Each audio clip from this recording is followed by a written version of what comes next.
Hi friends, hope you're having a great day. It was so nice to see you and talk with most of you this morning on our Zoom call. We'll do another one tomorrow. I'm going to set it up and I set it up for tomorrow morning, but I'm going to actually send another link tonight and set it up for tomorrow afternoon. So in case if some of you want to go see Evelyn too and be part of the parade at 10 o'clock from 10 till 11 tomorrow. So here is chapter 19 of Mr. Popper's Penguins. Yesterday, if you'll remember, Mr. Popper got in kind of some trouble because he went to the wrong theater, and the police came and the firemen came and they dressed the penguins and the seals up. But the theater manager was not happy, and he told the policeman to arrest Mr. Popper. So chapter 19 is called Admiral Drake. So Mr. Popper with Captain Cook, Greta, Columbus, Louisa, Nelson, Jenny, Magellan, Adelina, Scott, Isabella, Ferdinand, and Victoria were all bundled into the patrol wagon and hustled off to the police station. None of his pleas could move the desk sergeant. That theater manager is pretty mad at the way you busted into his theater, so I'm holding you. I'm going to give you all a nice quiet cell unless you furnish bail. I'm going to put bail at $500 for you and $100 for each of your birds. Oh my goodness, Mr. Popper and the penguins are in jail. Of course, Mr. Popper did not have that much money with him, neither did Mrs. Popper when they telephoned her at the hotel. The hotel bill had been paid for several days ahead, but she didn't have that much cash. The check for their final week's salary was not due until the end of the week.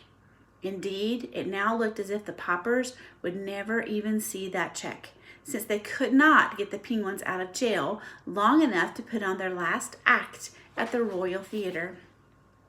If only they could have gotten in touch with Mr. Greenbaum. Mr. Popper knew that kind man would have certainly gotten them out, but Mr. Greenbaum was somewhere in Hollywood out on the Pacific coast, and the Poppers had no idea how to reach him. It was very dull for the birds in jail. Wednesday came, and there was still no word from Mr. Greenbaum.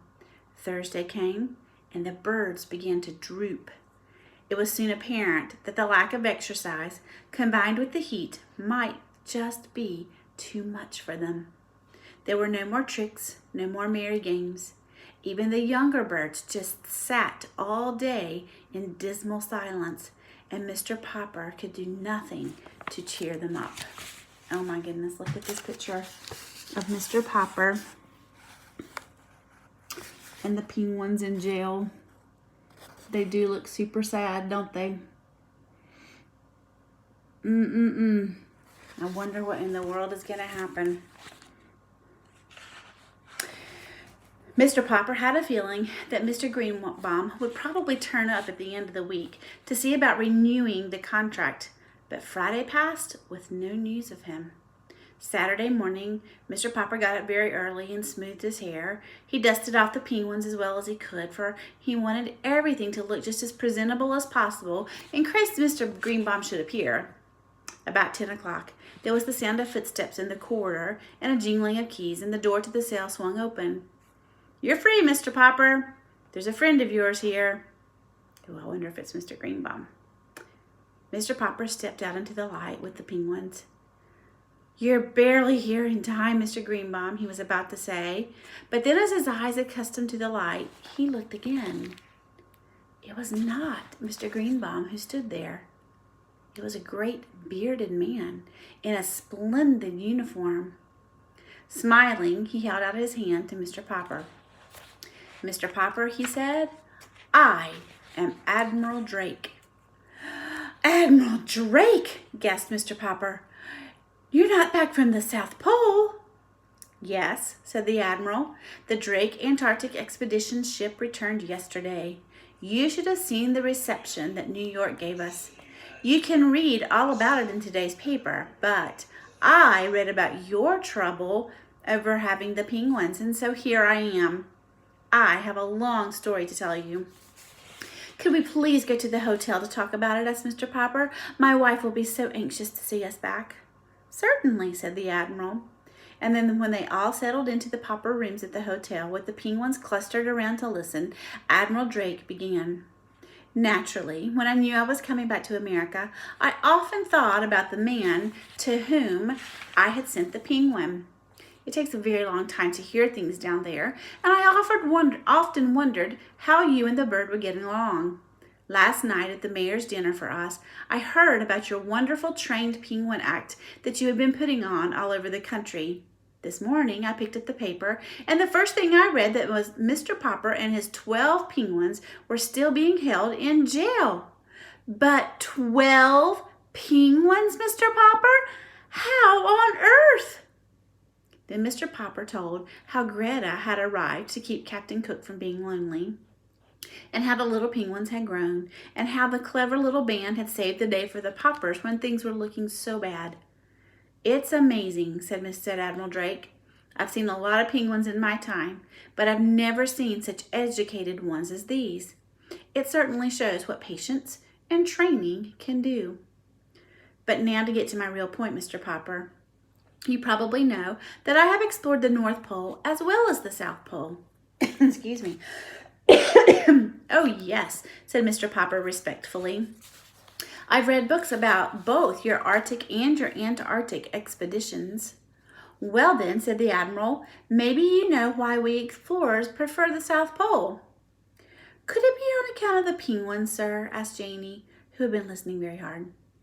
Admiral Drake patted her on the head. Yes, my dear, those long polar nights get pretty dull when you don't have any pets to play with. Of course, there's polar bears at the North Pole, but you can't play with them.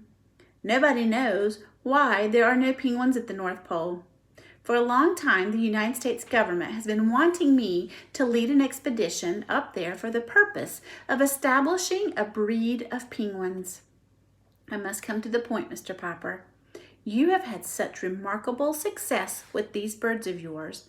Why not let me take them to the North Pole and start a race of penguins there? Just then, Mr. Greenbaum and another gentleman were announced. They all shook hands around and were introduced to the Admiral. Well, Pauper, said Mr. Greenbaum, too bad about that mix-up over the theaters, but never mind that. Here's Mr. Klein. He owns the Colossal Film Company. He's going to make you a fortune. You will be a poor man no longer, Mr. Pauper. Poor, said Mr. Pauper. I'm not poor. These birds have been earning us $5,000 a week. Oh, $5,000, said Mr. Klein. What's that? That's just pin money.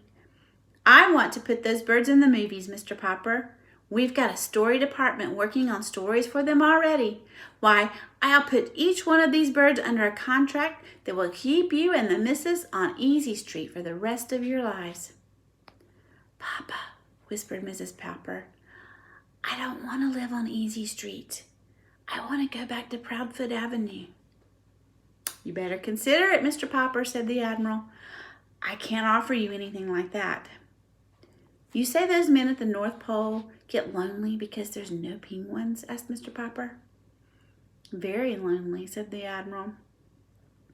But if there were penguins up there, mightn't the polar bears eat them? Ordinary penguins, yes, said the Admiral. But such highly trained birds as yours, Mr. Pauper, they could outwit any polar bear, I would guess. Now it was Mr. Klein's turn to speak. In every moving picture house across America, little children would have the pleasure of seeing stories acted out by the Pauper performing penguins, he said. Of course, if we succeed in establishing the breed at the North Pole, said the Admiral, the name might have to be changed a little. I guess hundreds of years from now, scientists would be calling them Pauper Arctic penguins. Mr. Pauper was silent for a moment. Gentlemen, he said, I want to thank you both. I'll have to give you my decision tomorrow. Oh, so Mr. Pauper has to decide. Does he decide he wants to keep his penguins and put them in the movies and make lots and lots of money? Or does he want his penguins to go to the North Pole and start a breed of penguins at the North Pole? What do you think Mr. Pauper should choose to do? I'll see you tomorrow and we'll find out.